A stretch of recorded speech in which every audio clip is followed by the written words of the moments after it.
Welcome to the behind the scenes for our Back to the Future clock tower scene. This is my favorite movie, so I'm excited to show you how we brought it to life. Let's take a look.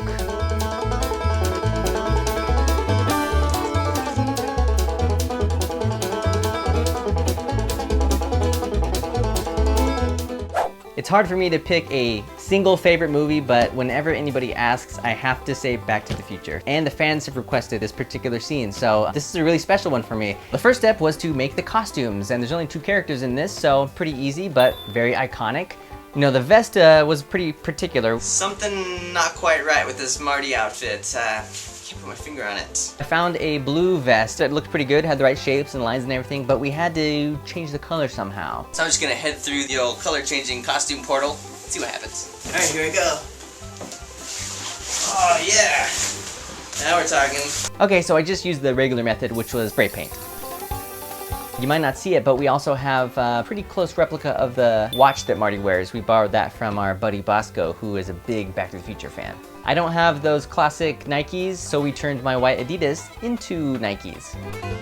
Adidas, whoosh, Nikes. Doc's outfit, pretty simple too. I found one at a thrift store that looked pretty close. I just had to add the black collar. Instant vintage. And then he just has a khaki colored overcoat, and I kind of snipped some of the extra buckles and things off of it. And then our buddy Piot, who does amazing impressions, does the greatest Doc Brown voice ever. I'm sure that in 1985 plutonium is available at every corner drugstore, but in 1955 it's a little hard to come by. And he had this crazy wig that he's used in videos before, and it has kind of like a bald part on the top, and it was a little long and crazy. I just gave it a little bit of a trim, so it didn't look so much like Bozo the Clown. It was more crazy mad scientist. My hair is not quite long enough for Marty. I found just a random brown wig in the attic that when you kind of mat it down and part it just right, it helps sell the Marty look. Most of Doc's shots take place up on the clock tower. We were able to just build the clock and have him act his parts out in front of it. My technique for making big circles is to just take a piece of string and tie knots at either end. You can stick a pencil in and another pencil in, kind of like just a big compass, and you just drag it all the way around. Figuring out exactly where to place the letters on this thing is way trickier than I thought. And I was down on the ground, hunched over, doing this thing for hours, just figuring out exactly where those Roman numerals go, make sure that they're spaced out correctly. And once it was done, it was like, okay, we are doing Back to the Future. My wife Priscilla wants to keep it in the house. She loves it. So we brought in a pretty big fan in the living room to really get the wind right. Flashing a flashlight for lightning. His hair is blowing. He really looks like Doc up on the clock tower. And it just all took place right in my living room. For the interior of the car, there's a lot of little particular elements that you gotta make. You've got the digital speedometer. I made it with one side at 61 miles an hour, and the other side has 88 miles per hour. And then you've got the alarm clock and the time circuits. I just drew that out on a flat piece of cardboard, spray painted the different colored strips, and then just filled in the negative space with a black Sharpie to make the digital numbers.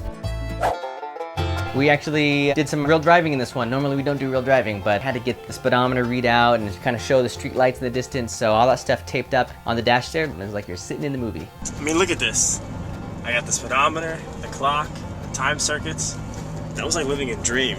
Now behind Marty is the flux capacitor. It's kind of just blinking in the darkness there. But if I was gonna build this thing, I wanted to make sure I built it right. It's just a box that I had that was a similar shape. Put a little window in there, and I had some leftover twinkly lights that I found in the attic. So I just kind of stretched those through some holes and made the shape and bundled it all up in the back, and then just added some little details. The finishing touch is the little red labels. I happen to have an old school label maker because I like labeling stuff with it. There you go. That's how you do it, kids. Now on the other side, he's got the voltage meter. Bosco had a good idea to put something on the iPad, which I shot ahead of time by just spray painting some strips of cardboard, bright green, kind of filmed them moving in different patterns. You got the flux capacitor and the voltage meter. Act like you're driving, you're traveling through time. So in this final shot of Marty in the DeLorean, I'm controlling some flashing lightning, and of course, the blow dryer. You get a nice wind. We had to get the tree branch with a certain bend in it, so we gathered up some tree branches and like broke them and reconnected them so it sort of had that bend, and that way the wire could just go under it. Somebody always had to be holding it up so he could tug on it. We did have the wind machine out there, always going. We even cut up a handful of leaves out of just some brown paper bags and dropped those in front of the fan in a few shots, and you gotta have the leaves that go by. The leaves also sort of cover up the couch cushions that we used in one shot. There's no cushion here. No cushion at all. They don't really cover it up, but they're there. So there is the big moment where Doc finally connects the wires at the last second, and then all the electricity rushes through. We started with a clean plate of him just doing the motion, and then we just cut. He held really still, and then we set up a bunch of yarn and tried to just light it really bright. And then we had him hold children's sparklers that you use in birthday cakes, I guess. They're safe to use and they go for 30 seconds. So we just lit them and put them in his hands, and on action, everything just goes at once. We pull the yarn, kind of looks like the lightning dissipating, and then he goes flying back. And luckily, nobody burned their face off. We've done a lot of episodes of Homemade Movies now, but this is the first time that we had people walking up off the street like in awe of what we were doing, because when we had Piotr in his full Doc outfit and me in the Marty outfit standing outside, even from down the street, it's instantly recognizable. So once all the live action stuff was wrapped, we moved into miniature mode. We built a clock tower. We actually did it in 2 different scales. We've got our mini one that we're gonna put some sparks on the top of, and we've got our close-up one, which fits the scale of Doc Brown, who's gonna hang on to the clock here. So we had our buddy Ben come in and help with some of these miniatures, and he worked on the smaller clock tower and helped me do some of the arts and crafts type stuff. We also did the movie theater where Marty finally goes back in time there. You get a good view of this nice movie theater with the Atomic Kid playing on the marquee. And we were sure to look that up too, because we didn't want to just put anything on there. We just did a mad internet search to find out what the text is underneath the Atomic Kid marquee. Found out it's Mickey Rooney and Robert Strauss. It's going on the marquee. For some of the rest of the street, we repurposed some of our modular street pieces that we made for the Fast and the Furious scene. Ben made a bunch of little signs that matched the signs in the Back to the Future, just to kind of put on depending on what the shot was.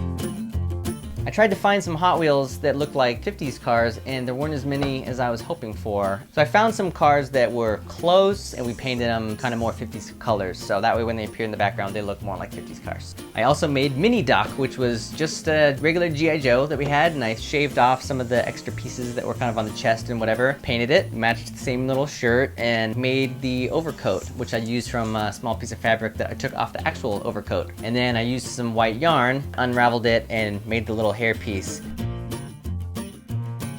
So for the DeLorean, instead of trying to make something from scratch like I normally would, I actually had this DeLorean model. I've had it for years. I just added the connecting hook. It worked great for a lot of the close-ups. You've got shots of the tires, you've got the back of this thing, but I also had this small version for some of the wider shots, and we tied a string to it and pulled it down the street. Now we made sure that the city and the movie theater matched this scale, so we didn't have to build everything so huge to match this big one. When the DeLorean goes back through time, obviously it always leaves the fire trails, and we decided, okay, instead of using real fire, what's the really homemade way of doing this? And it's actually just cutting out little tiny flames. We just took little pieces of paper and we spray painted it with this crazy bright orange spray paint that we have. And then for the shot where it actually happens, Ben just pushes the fire trails underneath the camera, whoosh, so they go out like that. Some of the lightning, we just kind of did it in reverse with yarn. We kind of like attached it and then pulled it away so that we could play it in reverse, and it looks like it's coming down and striking. And then for the big lightning strike, we did a combination of yarn and some of those sparklers again. They're safe for indoor use, by the way, because they're for birthday cakes. And then there's some lightning that comes flying down the wire, so we just kind of stuck the yarn on there and pulled it down. Now the shot of the DeLorean as it goes through time, we did it with a jump cut. We got a clean plate of the larger DeLorean driving down the street, and then without moving anything, we set up the version of the wire that has the lightning on it. So this yarn is going to be our electricity.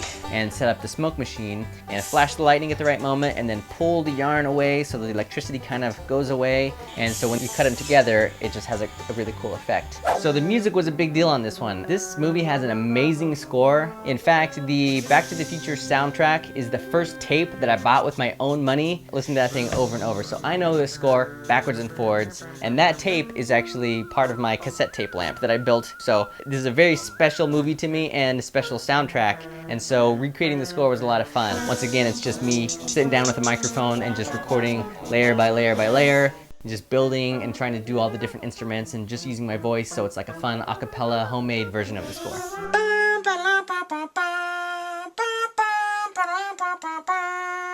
And that's how we brought Back to the Future to life. Be sure and subscribe to Cinefix because we've got new episodes every Tuesday. And let us know in the comments what other trailers and scenes we should try. So we'll see you next week. I gotta hit the road. Where we're going, we don't need roads. There's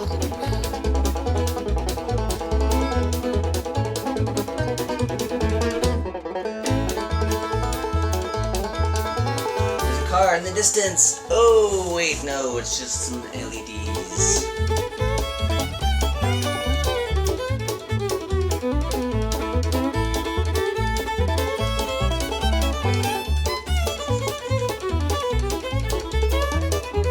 So we're using some of the lights on this. Yes.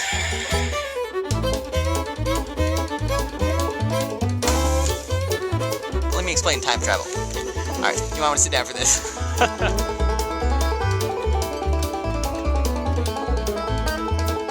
Final shot. That's a wrap.